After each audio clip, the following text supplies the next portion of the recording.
Bismillahirrahmanirrahim. Today we will learn about concept of matrix and further we will move to its types. First of all, we will discuss what is a matrix and who gave the concept of matrix. Matrix के बारे में जो idea दिया वो एक English mathematician था जिसका नाम आर्थर कैले है। उसने 1858 के अंदर इसका कंसेप्ट दिया। अब देखते हैं कि मैट्रिक्स चीज़ क्या है, बेसिकली मैट्रिक्स है क्या। तो मैट्रिक्स के बारे में वो कहता है कि अ रेक्टेंगुलर अरे और a formation of a collection of real number से 0 1 2 3 4 एंड 7। इसी तरह उसने कुछ नंबर रियल नंबर्स लिए एंड 1 2 3 4 उसको उसने ये अरेंजमेंट दी and then enclosed by square brackets. वो कहता है कि हमारे पास रेक्टेंगुलर अरे से क्या मुराद है कि रेक्टेंगुलर अरे एक अरेंजमेंट का नाम है, ठीक है, एक तरतीब का नाम है। आपके पास रियल नंबर्स हैं, आपने उनको एक अरेंजमेंट देनी है और स्क्वायर ब्रैकेट्स के अंदर उनको इंक्लोज कर देना है, तो वो आपके पास क्या बन जाएगा, एक मैट्रिक्स बन जाएगा। ज़रूरी नहीं कि जो उसने दे दी है सिर्फ हमने वही जो है इसको अरेंजमेंट देनी है, अरेंजमेंट मुख्तलिफ भी हो सकती है। वो आगे फर्दर हम इसकी टाइप्स के अंदर जो है वो इसको डिस्कस करेंगे। अब देखते हैं कि मैट्रिक्स से दो चीज़ों से मिलकर बनता है। पहली क्या चीज़, एक तो रो है और दूसरा क्या है, कॉलम। रो को क्या होता है कि रो क्या चीज़ होती है कि हॉरिजेंटल रिप्रेजेंटेशन ऑफ नंबर होती है। ये देखें आपके पास ये एक मैट्रिक्स लिखा हुआ है, आपको ये जो इस तरह की हॉरिजॉन्टल रिप्रेजेंटेशन होगी नंबर्स की उसको कहेंगे हम रोज़। और बी मैट्रिक्स के अंदर आप देख सकते हैं कि अगर इस रिप्रेजेंटेशन इस तरह की हुई तो उसको क्या कहेंगे कि वो क्या चीज़ है, एक कॉलम है, कॉलम को रिप्रेजेंट कर रहा है। तो ये चीज़ क्या होगी, ये हॉरिजॉन्टल रिप्रेजेंटेशन रोज़ हो गई और वर्टिकल रिप्रेजेंटेशन किसको कहते हैं, कॉलम्स को कहते हैं। आगे हम देखते हैं यही कॉलम्स और रोज़ मिलकर एक मैट्रिक्स के ऑर्डर को डिफ़ाइन करते हैं। अब देखते हैं कि ऑर्डर क्या चीज़ है। The number of rows and columns in a matrix specifies its order. किसी भी मैट्रिक्स के अंदर रोज़ और कॉलम्स इसके ऑर्डर को डिफ़ाइन करते हैं। अब देखते हैं कि हमारे पास एक एम मैट्रिक्स उसने दिया एग्जाम्पल के अंदर। अब वो कहता है कि इसका आप ऑर्डर बताएं कि ऑर्डर क्या कितना है। अब बज़ाहिर मैंने आपको ऊपर बताया कि रोज़ क्या होती हैं, वर्टिकल रिप्रेजेंटेशन, और सॉरी रोज़ क्या होती हैं, हॉरिजॉन्टल रिप्रेजेंटेशन, और कॉलम क्या होते हैं, वर्टिकल रिप्रेजेंटेशन। अब हम इसमें देख सकते हैं कि हमारे पास 2 रोज़ हैं और कॉलम्स कितने हैं, 3 हैं।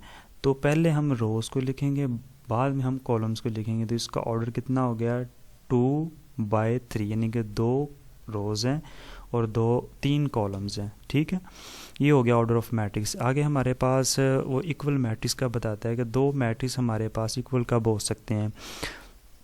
वो कहता है कि let A and B be 2 matrices then A said to be equal to B and denoted by A equal to B if and only if the order of A equal to the order of B. अब order of A equal to order of B का मतलब क्या है कि हमारे पास जो है जितने number of rows and columns A के अंदर मौजूद हैं उतने ही number of rows and columns B के अंदर मौजूद होने चाहिए।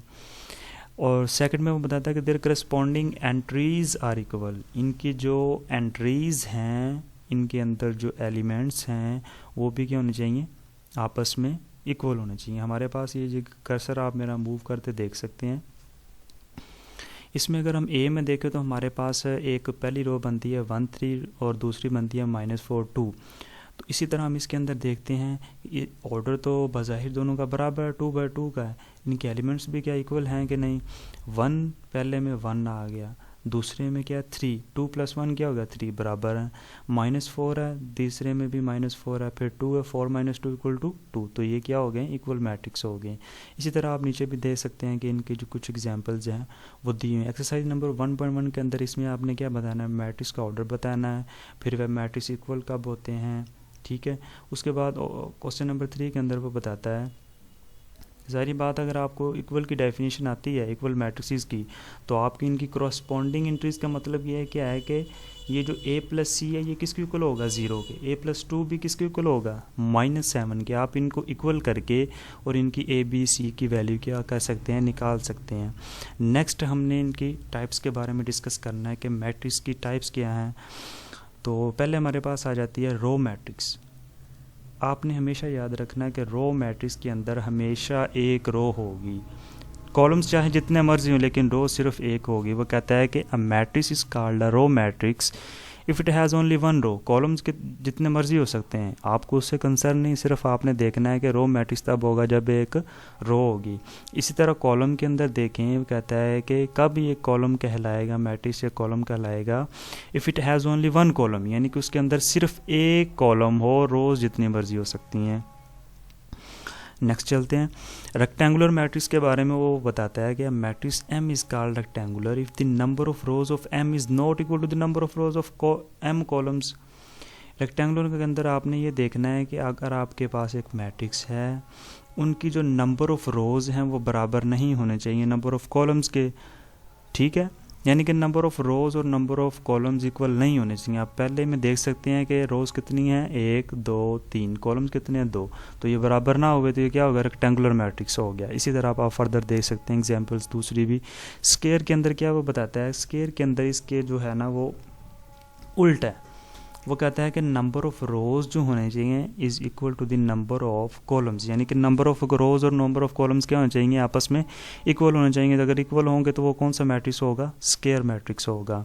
आप देख सकते हैं कि पहले ए में क्या दिया हुआ, 2 ही रोज़ हैं और 2 ही कॉलम्स हैं, और तीसरे में क्या है, 3 रोज़ हैं और 3 ही कॉलम हैं, और सी में क्या है, 1 रो है और 1 कॉलम। तो ये क्या हो गया, स्क्वायर मैट्रिक्स हो गया। इसी तरह हम फिफ्थ जो इसकी टाइप है उसकी तरफ मूव करते हैं। वो क्या, नल और ज़ीरो मैट्रिक्स। नल और ज़ीरो मैट्रिक्स कब होगा, जब इसकी तमाम की तमाम एंट्रीज जो हैं अंदर स्क्वायर ब्रैकेट्स के अंदर नंबर हैं वो क्या हो जाएं, ज़ीरो हो जाएं, तो वो क्या होगा, नल मैट्रिक्स होगा या ज़ीरो मैट्रिक्स उसको आप कह सकते हैं। इसी तरह ट्रांसपोज हमारे पास एक आ जाता है कि ट्रांसपोज ऑफ मैट्रिक्स क्या चीज़ है। सिंपली मैं आपको समझाता हूँ कि ट्रांसपोज क्या चीज़ है। ट्रांसपोज के अंदर आप ये कह सकते हैं कि हमारे पास एक मैट्रिक्स दिया हुआ है, आपने करना है क्या, उसके नंबर ऑफ़ रोज़ जो हैं और नंबर ऑफ़ कॉलम्स जो हैं, या तो आप उनको सिर्फ इंटरचेंज करना है, यानी कि इंटरचेंज का मतलब उनकी रिप्लेसमेंट जो करनी है, उनकी जगह तब्दील करनी है, ठीक है। क्या करें, आपके पास अगर एक रो है तो आपने उसको क्या कर देना, कॉलम में चेंज कर देना है। दूसरी रो पकड़ें दूसरे कॉलम में, तीसरी रो पकड़ें तीसरे कॉलम, यानी जितनी भी रोज़ हों उसके अंदर। इस तरह हम पहले इसकी जो है वो एग्जांपल देखते हैं। सी पे आ जाएं ताकि आसानी से आप जो है इसको पता चल जाएगा, वो ऊपर आपके लिए समझना थोड़ा मुश्किल हो जाएगा। पहले में हमारे पास क्या है, 0 1, एक रो है और कॉलम कितने हैं, 2। हमने ये पढ़ा कि आपने इनके कॉलम्स और रोज़ को क्या करना है, इंटरचेंज करना है, ठीक है। तो हमारे पास अगर हम 0 1 एक हमारे पास एक रो है तो हमने क्या करना था, इसको कॉलम में चेंज करना था, तो इसको हमने 0 और 1 कॉलम की फॉर्म में लिख दिया। इस तरह हमारे पास देखें बी हमारे पास है, हमारे पास 2 रोज़ हैं, 1 0 2 2 -1 3। हमने इनको क्या करना है, कॉलम में 1 0 2 2 1 3, ठीक है। सॉरी, इसने यहाँ पे एक गलती कर दी है, यहाँ पे माइनस है तो इधर भी माइनस आना था, तो इसमें थोड़ी सी गलती मिस्टेक होगी इसके। तो इसके अंदर हमारे पास क्या हो जाएगा कि नंबर ऑफ़ रोज़ जो हैं वो इंटरचेंज हो जाएंगी नंबर ऑफ़ कॉलम्स में, या कॉलम्स इंटरचेंज हो जाएंगे नंबर ऑफ़ रोज़ में। नेगेटिव मैट्रिक्स के अंदर क्या आ जाता है कि आपके पास एग्जांपल की तरफ आ जाएं। एग्जांपल में देखें तो आपके पास है 1 -2 3 4। आपने सिंपली क्या करना है कि इसको माइनस से मल्टीप्लाई कर देना है, तो जो आपकी पॉजिटिव होंगी वो नेगेटिव हो जाएंगी, जो नेगेटिव वो पॉजिटिव हो जाएंगे। देखें 1 -1 हो गया, 3 -3 हो गया, 2 माइनस का था तो पॉजिटिव हो गया, 4 था वो क्या हो जाएगा, -4। अब हमारे पास आ जाता है सिमेट्रिक मैट्रिक्स। सिमेट्रिक मैट्रिक्स क्या चीज़ है वो हम देखते हैं। कहता है कि square matrix is symmetric if it is equal to its transpose. Matrix of A is symmetric if A transpose is equal to A, ठीक है। स्क्वायर मैट्रिक्स हमारे पास मैट्रिक्स कौन सा बताया हुआ है, स्क्वायर मैट्रिक्स आपने लेना है, और अगर उसका ट्रांसपोज ए के बराबर आ जाता है तो वो क्या होगा, सिमेट्रिक। एग्जाम्पल की तरफ चलते हैं तो एग्जाम्पल से मज़ीद समझ आ जाएगी। ए हमारे पास एक मैट्रिक्स दिया हुआ 1 2 3 2 -1 4 3 4 0, ये हमारे पास एक उसने मैट्रिक्स दिया हुआ जो कि क्या है, स्केयर है। कितने, इसका ऑर्डर कितना होगा, 3/3। ये याद रखना आपने, लेना स्केयर मैट्रिक्स है। उसका ट्रांसपोज लेते हैं तो वो क्या, देखें इनकी एंट्रीज वही सेम मैट्रिक्स हमारे पास जो है वो ट्रांसपोज लेने से आ गया। तो ये हमारा क्या हो गया, एम टी इक्वल टू क्या हो गया, एम हो गया। तो ये सिमेट्रिक मैट्रिक्स ना हो गया। सिमिलरली दूसरे एग्जांपल में देखें तो ऐसा नहीं है, वो आपस में ए ट्रांसपोज इक्वल टू ए नहीं है, तो वो सिमेट्रिक नहीं होगा। इसी तरह एक आगे उसकी जो है वो टाइप आ जाती है skew symmetric matrix. A square matrix is said to be skew symmetric if A transpose equal to -a। हमारे पास एक मैट्रिक्स है, हमने इसका ट्रांसपोज लेना है। ट्रांसपोज किसके इक्वल आ जाए, नेगेटिव ऑफ ए के बराबर आ जाए। ठीक है, एग्जाम्पल में हमारे पास क्या दिया हुआ, 0 2 -2 0 1 -3 -1 0।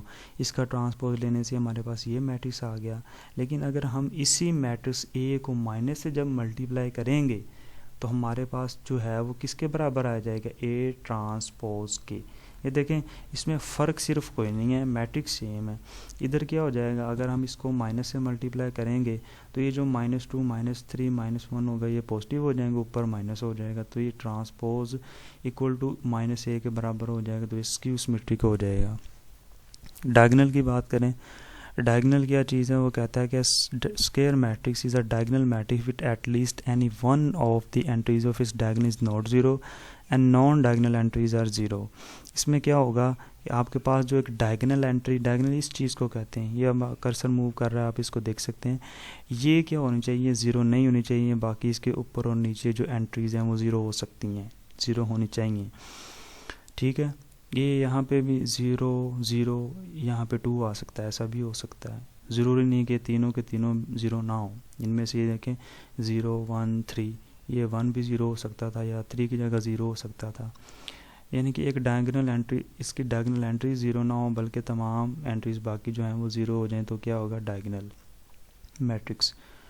इसी तरह हम देखें कि हमारे पास ये आ जाता है कि स्केलर मैट्रिक्स, डायगोनल मैट्रिक्स को ही वो कहता है कि वो स्केलर मैट्रिक्स होगा अगर if all the diagonal entries are same and non zero. सेम होने से मतलब क्या है कि उनकी जो ये डायगोनल एंट्रीज़ हैं ये सेम हों, यानी कि नंबर्स उसमें जो हैं वो या 2 2 2 आ रहे हों, 3 3 आ रहे हों, 4 4 5 5 इस तरह से आ रहे हों, यानी कि नंबर उनकी क्या हो, वो सेम हो। ऐसा ना हो कि इधर 1 2 फिर 3, यानी कि नंबर सेम होने चाहिए। तो अगर नंबर सेम हो गए तो हमारे पास वो क्या बन जाएगा, एक स्केलर मैट्रिक्स बन जाएगा। आइडेंटिटी मैट्रिक्स पे आते हैं, सेम वही चीज़ है। डायगोनल मैट्रिक्स आइडेंटिटी कब होगा, जब वो कहता है कि ऑल डायगोनल एंट्रीज आर 1। जब इसकी डायगोनल एंट्रीज 1 हो जाएंगी तो वो क्या बन जाएगा, आइडेंटिटी मैट्रिक्स बन जाएगा। डायगोनल के अंदर हमने पढ़ा है कि उसकी डायगोनल एंट्रीज 0 नहीं होनी चाहिए, बाकी तमाम 0 हो सकती हैं। स्केलर के अंदर हमने पढ़ा कि स्केलर के अंदर क्या चीज़ है, उसकी जो डायगोनल एंट्रीज वो सेम होनी चाहिए। आइडेंटिटी के अंदर हमने ये पढ़ा कि वो 1 होनी चाहिए। ठीक है, उसके बाद हमारे पास एक ये नोट दिया हुआ है, कहता है कि as scalar and identity matrix are diagonal matrices. कहता है कि स्केलर और आइडेंटिटी डायगोनल मैट्रिक्स कहलाते हैं, लेकिन अ diagonal matrix is not a scalar और आइडेंटिटी मैट्रिक्स। लेकिन एक डायगोनल जो है वो स्केलर या आइडेंटिटी नहीं होगा। वो किस सूरत में नहीं हो सकता, जब इनकी एंट्रीज जो हैं वो सेम ना हो, तो वो स्केलर या आइडेंटिटी नहीं होगा। अगर तो ये सेम है तो फिर वो स्केलर बन जाएगा, और 1 1 है तो फिर वो क्या बन जाएगा, आइडेंटिटी बन जाएगा। ठीक है, आगे हमारे पास एक्सरसाइज 1.2 आ गई है। 1.2 के अंदर जो है वो आपने सिंपली ये मैट्रिक्स की जो हमने टाइप्स पढ़ी हैं, अगर इन पर आपकी ग्रिप है तो वो आप जो है ना इनको इजीली कर सकते हैं, इसमें मुश्किल कोई नहीं है। ये जो है वो इसके 6 क्वेश्चंस हैं, आप इजीली इनको कर सकते हैं अगर आपने इन तमाम डेफिनेशन को अच्छे तरीके से समझा हुआ है, समझ लिया है, तो आपके लिए कुछ भी मुश्किल नहीं है। ठीक है, अच्छा जी, ये वीडियो अगर अच्छी लगे आपको, ये लेक्चर आपको अच्छा लगे, तो प्लीज़ इस चैनल को जो है वो सब्सक्राइब ज़रूर कीजिएगा। अल्लाह आपका हामी नासिर हो।